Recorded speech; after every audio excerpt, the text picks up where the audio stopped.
టైటిల్లోనూ crime thriller కనిపిస్తుంది, మూవీలో అది ఉంది అంటే అసలు ఉండదండి. క్రైమ్ థ్రిల్లర్ ఎలిమెంట్ ఏమి ఉండదండి. టైటిల్ కూడా చాలా డిఫరెంట్ గా కనిపిస్తుంది, ట్రైనింగ్ కూడా డిఫరెంట్ గా అంటే యూఫోరియా అని ఆ కంప్లీట్ ఒక ఇమాజినేషన్, ఒక అవస్థలోకి వెళ్తారు కదా, ఆ అవస్థను చూపించే ఒక లిక్విడ్ ఎఫెక్ట్ తోటి వేయడం జరిగింది.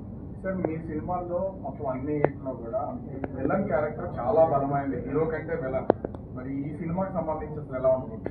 ఇందులో కూడా అంటే అంటే మీరు జనరల్గా నా పెద్ద సినిమాలు, కమర్షియల్ సినిమాల్లో మీరు ప్రకాష్ రాజ్ క్యారెక్టర్ని గురించి దృష్టిలో పెట్టుకుని అడుగుతున్నారు. ఇది మాత్రం కథ మీద బేసే, అంటే ఇది కంప్లీట్గా ఈ కథలోని పాత్రల్లో ఏ పరిధిలో ఎంత పరిధిలో ఉండాలో అంత పరిధిలోనే. ఇందులోనే పవర్ఫుల్ విలన్ ఇప్పుడు ఆ సైకో సాహిల్ అనే పాత్ర పోషించడం చాలా పవర్ఫుల్ ఉంటుంది. ఈ యూఫోరియా అనే సినిమాలో దీపికా గారి సన్ రోల్ ప్లే చేస్తున్నాను నేను. వైజాగ్కి రావడం చాలా హ్యాపీగా ఉంది. నేను ఫస్ట్ యాక్టింగ్ ట్రైనింగ్ తీసుకుంటే ఇక్కడే, అందుకు మళ్ళీ ఇప్పుడు ప్రమోషన్స్కి ఇక్కడికి రావడం చాలా హ్యాపీగా ఉంది. ఇప్పటివరకు మా టీం చెప్పినట్టే చాలా ఇంపార్టెంట్ ఫిల్మ్ ఇది. సొసైటీలో జరిగే కొన్ని డిస్టర్బింగ్ ఇన్సిడెంట్స్ మీద తీసిన సినిమా.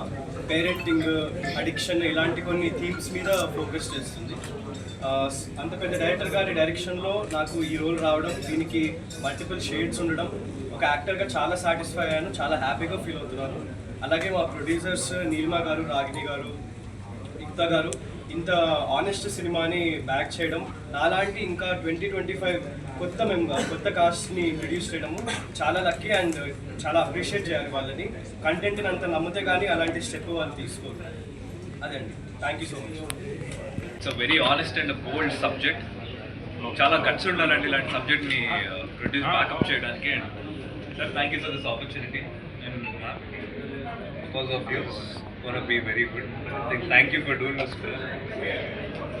అంతే, థ్యాంక్ యూ సో మచ్. ఈ సినిమా తర్వాత నెక్స్ట్ చాలా సినిమాల్లో విలన్గా అవకాశం వచ్చే ఛాన్స్ ఉందంటారా?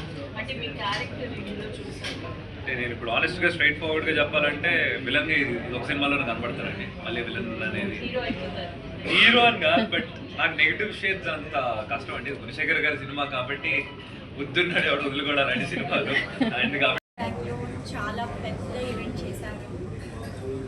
Very blessed to be a part of that event. And Gunasekhar గారికి, ఎంటైర్ టీమ్కి కొత్త వాళ్ళతో వెళ్దాం, అది కూడా తెలుగు వాళ్ళతో వెళ్దాం అని అనుకుని మాకు ఛాన్స్ ఇచ్చినందుకు thank you so much sir. మీరు అనుకోకపోయింటే I don't think we would have had this opportunity.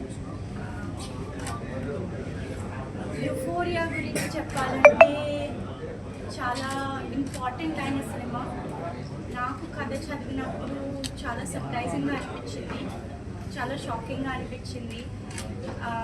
ఎందుకు వచ్చేసరికి చాలా థాట్స్ వచ్చాయి. నా రోల్ కూడా అమృత అనే రోల్ చేస్తున్నాను ఈ సినిమాలో. మనం చాలాసార్లు ఒక పట్టుదలతో వస్తాం, ఒకటి చేయాలనుకుని వస్తాం, కానీ మన చుట్టుపక్కల పరిస్థితులు వల్ల ఆర్ ఇన్ఫ్లుయెన్స్ వల్ల, ప్యూర్ ప్రెషర్ వల్ల, drugs, alcohol or various things వల్ల చాలా తప్పుదారిలోకి జారిపోతాం, తెలీదు మనకి. అలాంటి మూమెంట్ గురించి ఈ సినిమా చాలా ఇంపార్టెంట్ సినిమా.